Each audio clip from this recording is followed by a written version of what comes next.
Hola amigos y bienvenidos a otro episodio de mi podcast Liderazgo sin Censura. Gracias, como siempre les digo, por conectar con esta comunidad de liderazgo que está creciendo mensualmente y que estamos cultivando a nivel continental. Me encantan las charlas que hemos tenido recientemente con distintos amigos y hoy sé que este episodio va a bendecir y también desafiar tu vida. Hoy voy a conectar con un amigo que está en los Estados Unidos. Él es argentino, él la está rompiendo a nivel liderazgo y literalmente inspira y ayuda a miles y miles y miles de líderes alrededor de nuestro continente. Estoy hablando de Lucas Leis. Amigo, ¿cómo estás?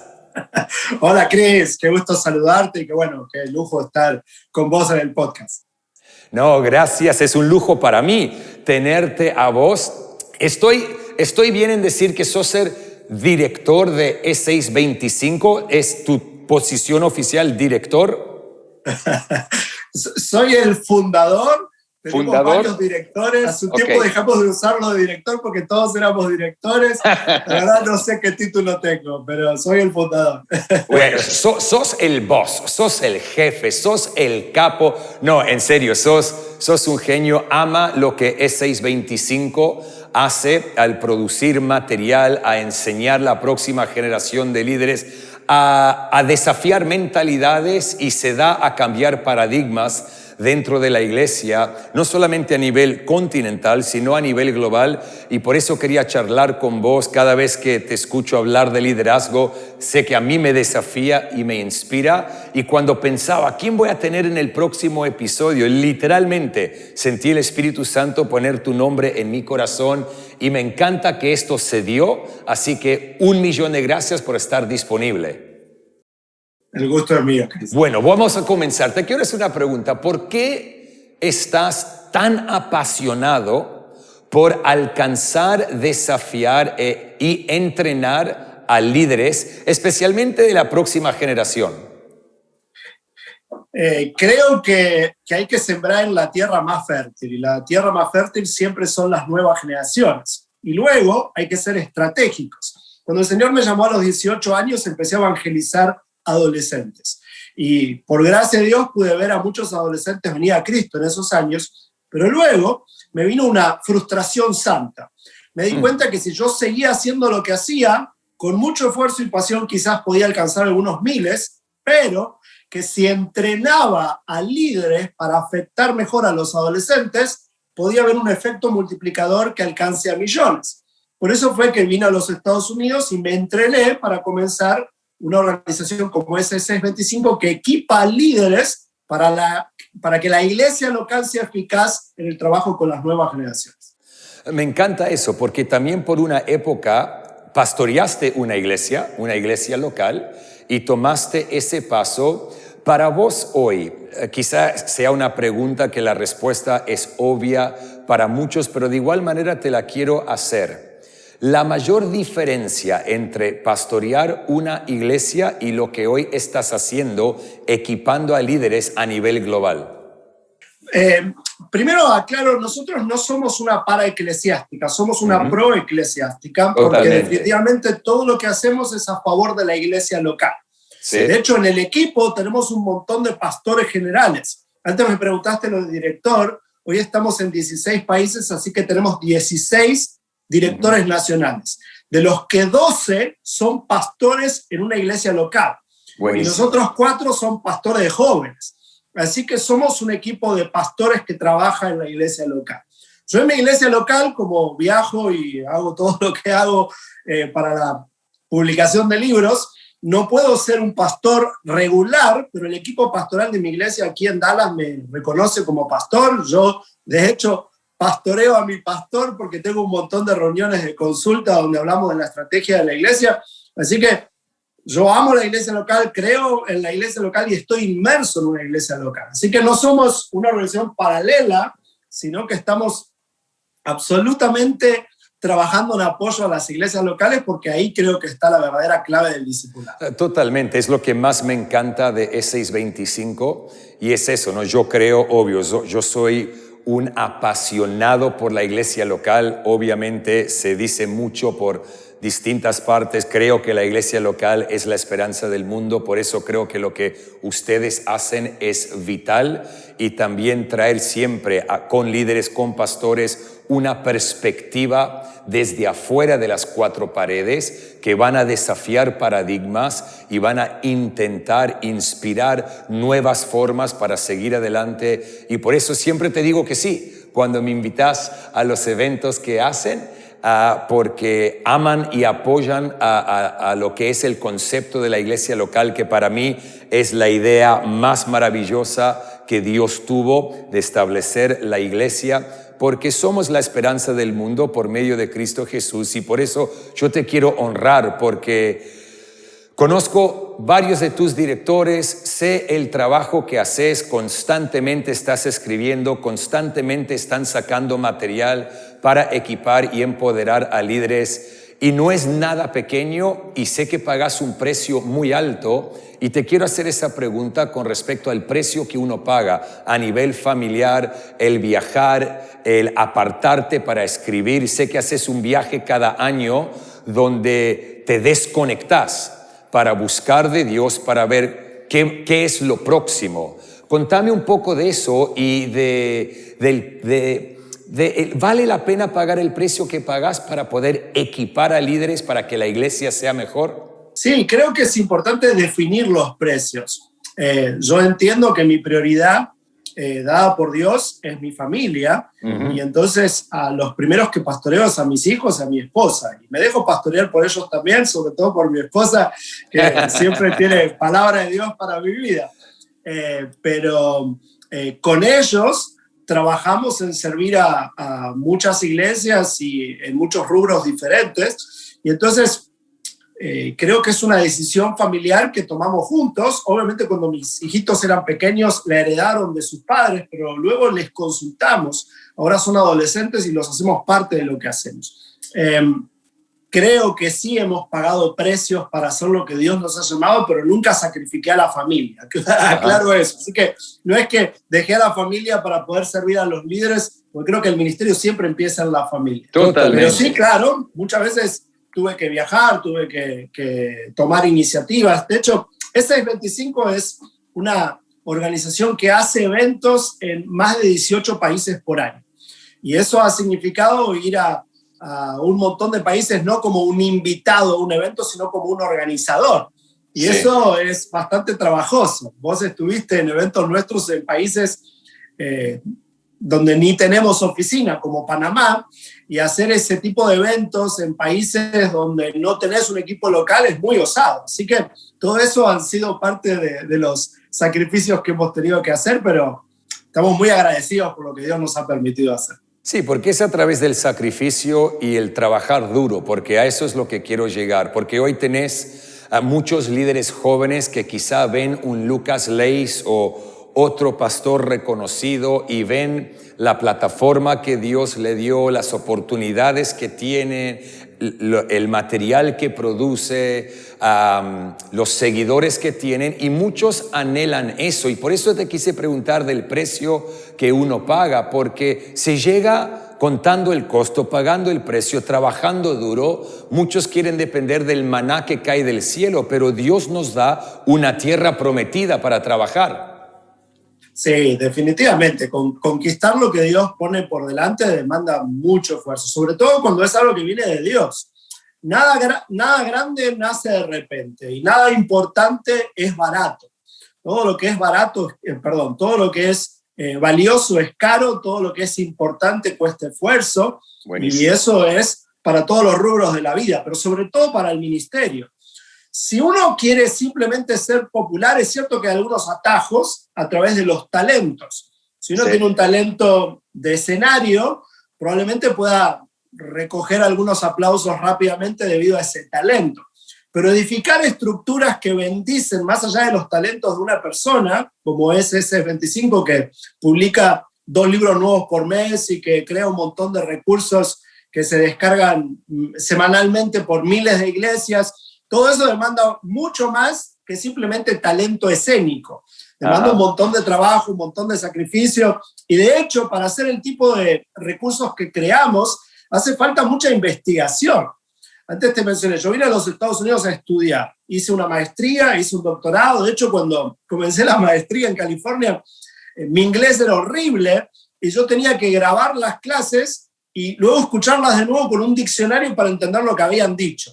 Wow. Aunque algo de inglés sabía, llegué a una universidad a nivel maestría y obviamente el lenguaje era complicado. Así que tuve que hacer un montón de esfuerzo para tener mis grados académicos. Y luego eso continuó.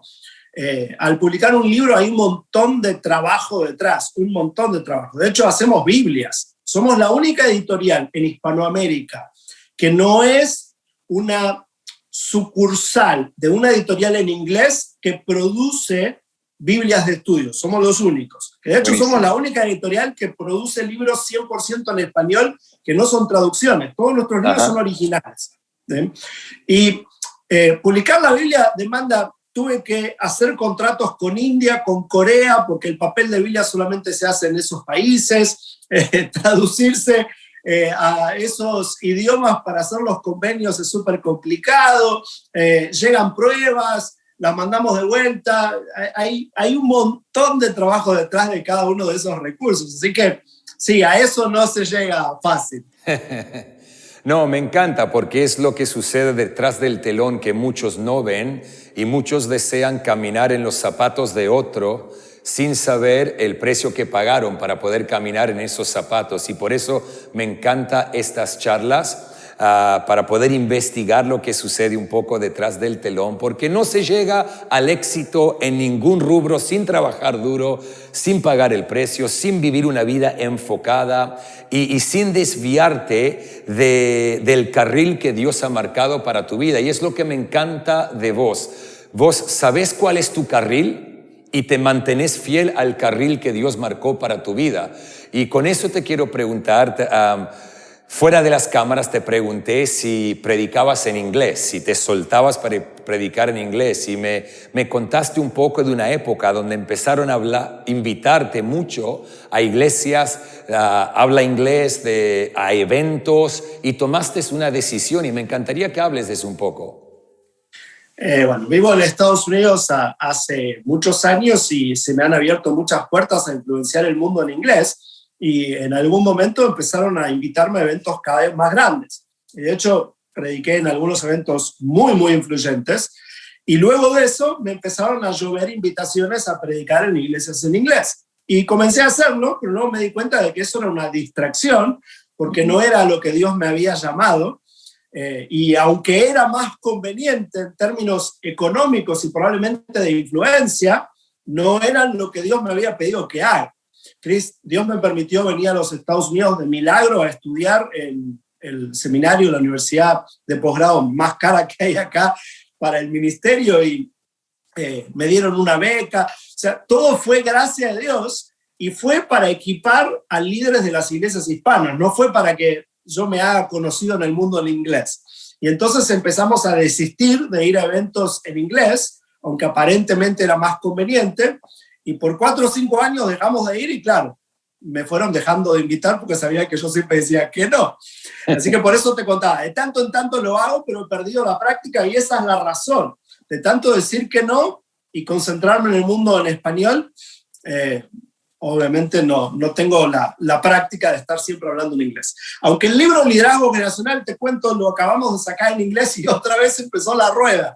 Me empezaron a invitar otra vez, y hemos hablado con el equipo de este foco que queremos mantener, aunque a veces digo que sí, porque creo que hay algunas ocasiones que pueden ser estratégicas para que el ministerio se haga más conocido.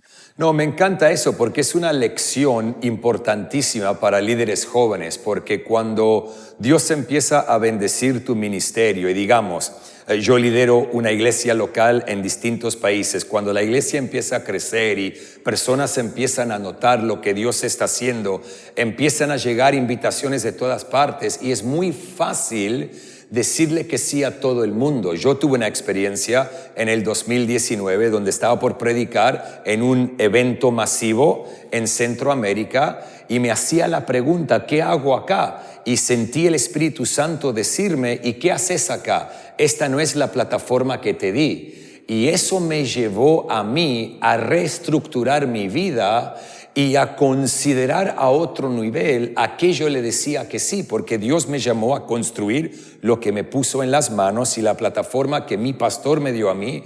Y hoy muchos, me encantó lo que dijiste, te convenía ir porque económicamente te iba a ir bien si lo hacías. Y es una lección enorme porque nuestra motivación por ir a un lugar, por decirle que sí a oportunidades, jamás debe ser el dinero. Porque al final del día, Dios es nuestra fuente y tenemos que asegurarnos como líderes en la iglesia y en cualquier rubro, tener las motivaciones correctas en nuestro corazón. Yo creo que para un líder cristiano es fundamental definir bíblicamente el éxito. Hoy el mundo define el éxito en dos variables, dinero y popularidad. Nosotros no podemos definir el éxito de la misma manera que lo hace el mundo. ¿Sí? Así que por un lado está lo económico, por otro lado está ¿qué te hace más popular? Tristemente yo veo que hay muchos líderes, jóvenes y no tan jóvenes en la iglesia, que su criterio, su filtro para tomar decisiones siempre es ¿qué es lo más popular? A ver, ¿a quién invito para que venga más gente? ¿A dónde voy para que me escuche más gente? Y para mí, a mi juicio, ese es un filtro demasiado frágil. Ese no debiera ser el filtro que usamos. Es más importante definir qué quiero lograr y qué quiere Dios que haga. Totalmente. ¿Qué es lo que va a producir más aplausos o likes o va a mover a más gente? Obviamente queremos ser fieles a Dios y que eso repercuta en que más gente reciba el efecto de nuestra fidelidad. Pero el filtro no es la popularidad y menos el dinero. El filtro es qué quiere Dios que haga. Yo viví lo mismo que acabas de contar cientos de veces. En un montón de ocasiones yo tuve que decidir entre ir a eventos a equipar líderes o ir, por ejemplo, a eventos masivos donde había miles de jóvenes. Y mi prioridad en los últimos años no fue hablar a los jóvenes, fue equipar a los líderes para que los líderes puedan pastorear mejor a los jóvenes. Buenísimo. Yo sé que lo mejor que le puedo dar a un adolescente no es una buena reflexión o un sermón inspiracional, sino ayudar a que su líder lo conozca, lo escuche, lo entienda, sepa aconsejarle. Eso llega mucho más lejos. Probablemente me haga más popular a través del sermón que de equipar a su líder. Pero el efecto final es muy superior cuando ese adolescente tiene a alguien que lo escuche y lo pastorea. Y eso es lo que intento hacer. Me encanta, me encanta. Voy a cambiar de dirección un poco y con todos los estudios que tenés, el panorama que vos tenés de la iglesia en nuestro continente, ¿por qué pensás que le cuesta tanto a la iglesia en América Latina a levantar a la próxima generación y darle lugar a la próxima generación? Creo que hay distintas razones. Una es que sacralizamos la metodología de nuestra generación. Y entonces cuando surge una nueva generación que tiene otros gustos musicales, estéticos, formatos, lenguaje, entonces nos parece que como lo que sirvió para nosotros fue distinto, no queremos aceptarlo de ellos. Sacralizamos nuestros métodos y no nos damos cuenta que el evangelio siempre necesita nuevas metodologías y lenguajes para su comunicación eficaz. Otra variable es que no tenemos una buena estructura. Te voy a sorprender quizás con esto, Chris, pero ahí te va. Yo creo que hay muchos pastores que no pasan la antorcha a la siguiente generación porque no tienen planes de jubilación. Estoy de acuerdo. Porque no saben qué hacer con su vida, no saben cómo van a sostener a su familia. Entonces tenemos a las nuevas generaciones reclamándoles lugar, pero sin pensar, ok, ¿y qué va a hacer? ¿Y cómo le honro? ¿Y cómo va a sostener a su esposa? ¿Y cómo va a sostener sus cuentas económicas? Entonces, creo que también nos falta estructura. Necesitamos una estructura mucho más pensada en Hispanoamérica para que haya secuenciamiento generacional, para que los pastores mayores puedan cambiar de rol en confianza, dejando a las nuevas generaciones tomar los roles más visibles, pero con mentores que les acompañen y no solitos, como cada generación hasta ahora tuvo que hacer. Porque cometemos un montón de errores por esa falta de estructura. Así que no siempre es una cuestión de intenciones. Yo creo que hay un montón de gente con buenas intenciones que no tiene la estructura para hacer las cosas bien. Por eso es que necesitamos estructuras mentales que nos ayuden a generar secuencias lógicas de transición generacional. No las tenemos. Y entonces lo primero que mencioné se exacerba. Cada uno está casado con su música, su estilo, su lugar, su reconocimiento. Y entonces la iglesia se va estancando y se va envejeciendo sin un recambio generacional. Totalmente. Y después también del otro lado de la moneda tenés aquellos, y esto no es en forma de crítica o nada así, si la persona es llamada, pero aquellos que solamente transicionan al hijo o a la hija porque tiene el mismo apellido, y si no es parte de la familia no hay transición de liderazgo, y quizá el hijo o la hija no es llamada por Dios, pero es llamada por su padre natural, y después se ve que no fluye la misma unción, que el mismo momentum no existe, y es un gran peligro también, porque creo que no siempre la transición tiene que suceder con tu hijo o con tu hija, sino con la persona marcada por Dios y la persona llamada por Dios para tomar las riendas de esa iglesia o de ese ministerio. Y creo que eso también tiene que ver con falta de estructura. Hemos sido muy improvisados en Hispanoamérica, con las mejores ganas y buenas intenciones y mucha pasión. No tenemos estructuras de cómo debe funcionar la iglesia. Y entonces lo que termina ocurriendo en muchos casos, aunque nadie quiere, es que muchas congregaciones son negocios familiares. No hay transparencia económica, no hay transiciones, no hay un proceso de selección de empleados, y entonces ese es el resultado. Entonces el pastor, que no sabe cómo sostener económicamente a la familia, le asigna un rol al hijo porque es portador de apellido y no porque tiene un llamado. Pero en la iglesia no debiera ser así. Y eso nos termina lastimando a todos también. Totalmente, estoy totalmente de acuerdo, pero, y acaba la próxima pregunta, cuando ves a esta próxima generación o quizá una nueva camada de liderazgo que yo veo y siento que se está levantando en nuestro continente, ¿qué es lo que más te emociona del futuro de la iglesia? Me emociona que Dios siempre está activo, Dios nunca está ausente, Él siempre está incomodando corazones y regalando visiones a nuestras mentes para que hagamos lo que Él está desesperado que hagamos. Lo que sí me preocupa es cuando no aprendemos del pasado y cometemos los mismos errores. Algunos creen que la renovación que necesita la iglesia es simplemente estética, ¿sí? o musical. Antes cantábamos himnos europeos, después cantamos canciones contemporáneas norteamericanas, después tuvimos la alabanza y adoración de los años 90 hispana, luego empezamos, gracias a Gilson, a cantar canciones de YouTube, que los felicito por eso. Y entonces hemos actualizado la música, lo cual es genial, y con eso llegamos hasta esta generación, los millennials. Pero los que vienen después ya tienen nuevos gustos musicales y muchos de ellos van a tener que soportar que los millennials creemos que la música que escuchamos en los últimos 10 y 15 años es la de Dios. Sí. Y antes pasó con nuestros padres, y antes pasó con nuestros abuelos. Entonces siempre sigue la misma historia. Y luego pasa lo mismo con la ropa. Antes había que usar corbata, luego usábamos camisa celeste y pantalones khaki, y ahora es obligatorio usar jeans rotos. Luego vendrá otra moda, y entonces los que usamos jeans rotos, que a mí me gustan hace 20 años, vamos a ser los antiguos, y si creemos que esta es la onda de cómo debe vestirse un ministro, vamos otra vez a estancar el fluir de la actualización estética de la iglesia. Pero el punto es, la actualización estética nunca es suficiente, hay que ir más profundo. Necesitamos una renovación espiritual primero y luego mental. Necesitamos cambiar nuestras estructuras mentales de cómo procesamos el obrar de Dios en nuestra actualidad. Tenemos que discernir qué es sagrado y qué es simplemente periférico y contextual. Totalmente. Tristemente la iglesia no ha sabido discernir eso, y eso ha detenido a muchas generaciones, a pesar de que siguen surgiendo nuevos líderes generación tras generación. No, me encanta lo que estás diciendo porque es algo que constantemente hablamos en nuestra casa.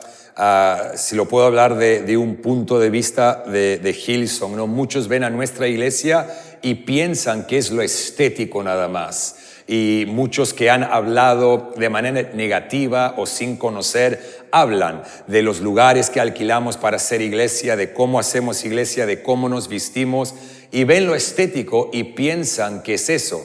Pero lo que a mí me encanta de mi pastor, de mis pastores, Brian y Bobby, es que constantemente se han renovado, constantemente ellos como pastores. Brian hoy en día tiene 67 años y para mí es mucho más joven que algunos pastores de 40 que yo conozco.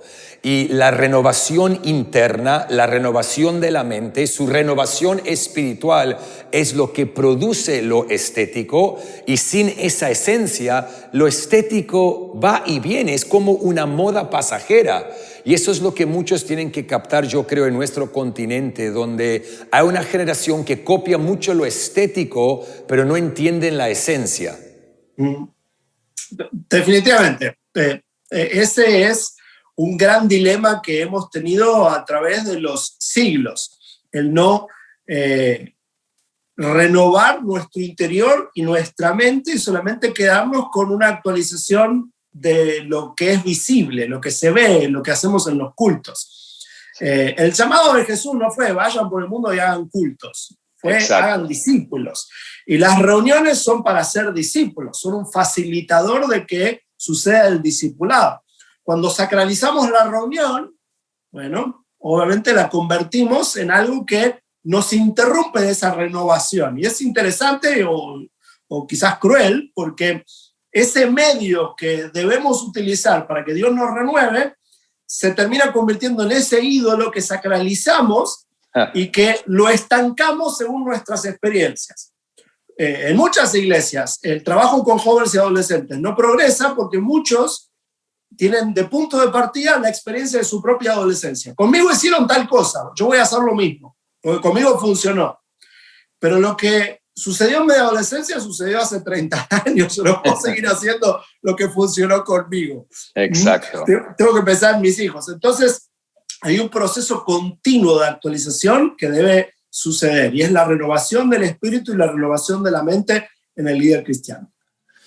Buenísimo. Te quiero hacer otra pregunta, cambiando de dirección un poco. Has escrito un montón de libros. ¿Cuántos libros personalmente has escrito? Perdí la cuenta, son más de 30, pero no me acuerdo. Más de 30, ok. Yo todavía no escribí ni uno, estoy en eso. Pero, ¿qué le diría? Ánimo, vamos. Sí, siempre me estás animando con eso. ¿Qué le dirías a personas que están escuchando este episodio, que tienen el deseo, sienten que Dios los llamó, sienten que es parte de su futuro y un don y un talento que Dios le ha dado para escribir, y todavía no se animaron? Un consejo, después de escribir más de 30 libros, como escritor, como autor, a un novato en esto. Empezá a hacerlo ya mismo, no esperes a tener un contrato, una editorial, saber cómo va a ser la tapa. Empezá ya mismo. La verdad es que los mejores libros se escriben no porque el proyecto es escribir un libro, sino porque tenemos algo para contar y algo para decir.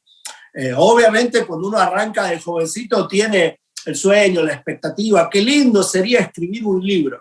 Pero a medida que vamos madurando, otra vez nos damos cuenta que el libro es un medio más, como compartir un sermón, para provocar algo en la gente.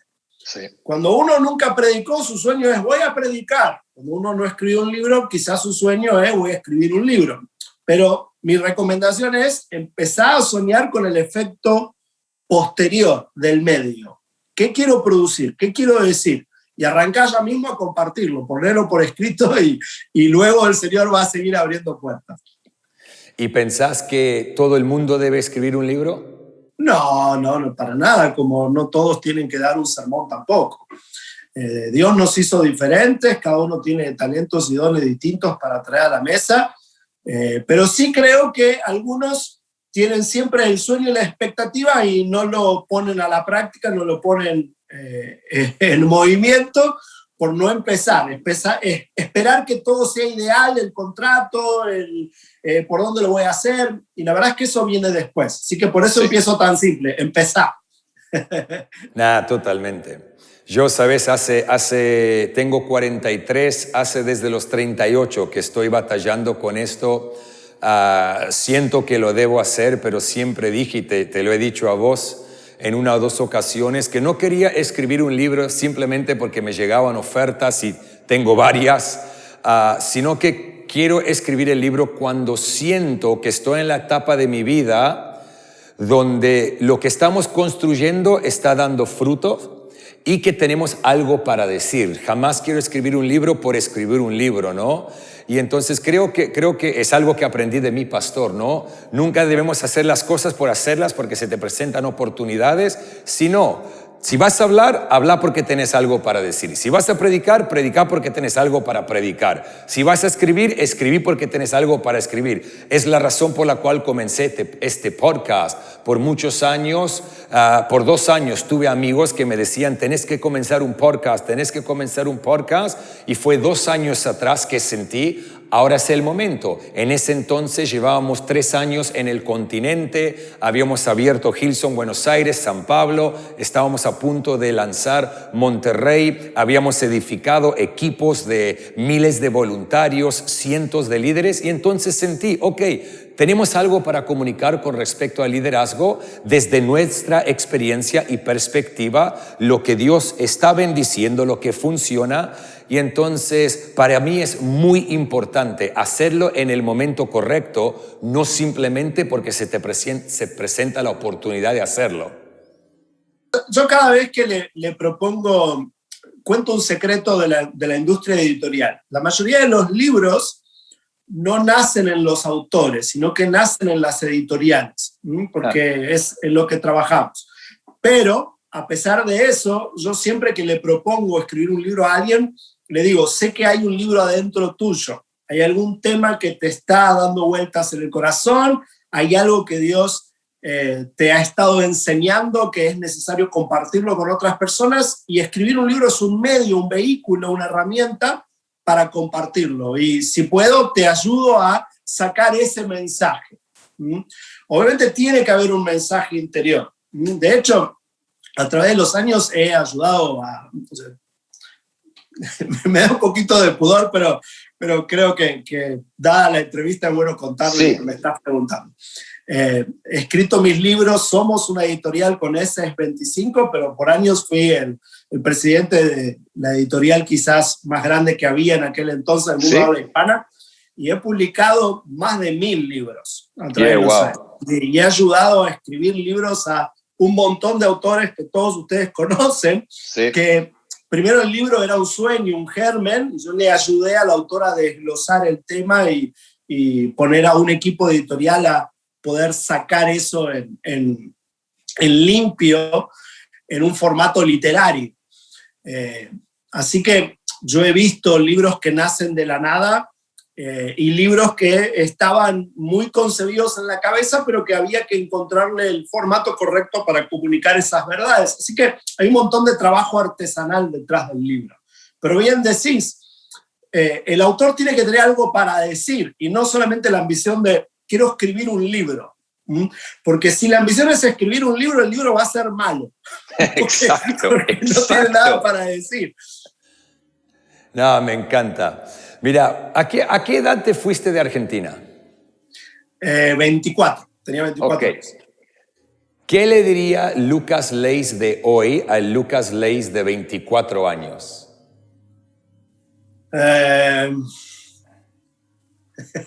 Vale la pena confiar en el Señor. La audacia paga. La fe funciona. Me animaría. La verdad es que cuando me fui a Estados Unidos fue muy osado. Cuando me vine a Estados Unidos fue todo muy osado. Vine sin un peso, me inscribí en el seminario donde yo soñaba estudiar, porque tenía referencias, pero era al decir seminario cuento, es el Seminario Teológico Fuller, es una universidad de posgrado donde solo hay maestrías y doctorados, y sigue siendo el seminario cristiano más caro del mundo. Y me inscribí por fe. De hecho, me hice despedir en la iglesia y en el ministerio, y hasta por mi novia, que era Valeria, todavía no estábamos casados, sin que ellos supieran que yo no tenía dinero, y vine sin nada.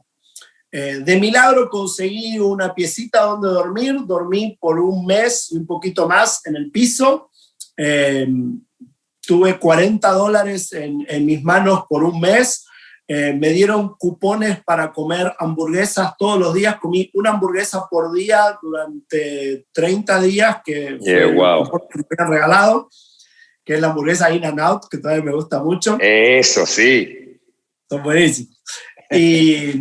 Y fue todo muy osado, y quizás en otra ocasión les cuento los milagros que sucedieron, pero el caso fue que mi carrera me la pagó alguien a quien yo nunca había conocido, porque me dijo que estaba orando por mí antes de conocerme. Wow. Un misionero en Brasil me dijo, yo estaba esperando, yo soy misiólogo y estaba esperando que alguien ayude a la iglesia en Hispanoamérica a saber qué hacer con los adolescentes, porque en las próximas 2 décadas va a haber más adolescentes que nunca antes y las iglesias no tienen idea de qué hacer con los adolescentes. Así que yo te estaba esperando, si mantenés tus notas te voy a pagar la carrera. Wow. Me pagó mi carrera por $78,000. Eso fue en los 90, ahora hubiera sido mucho más. Me encanta.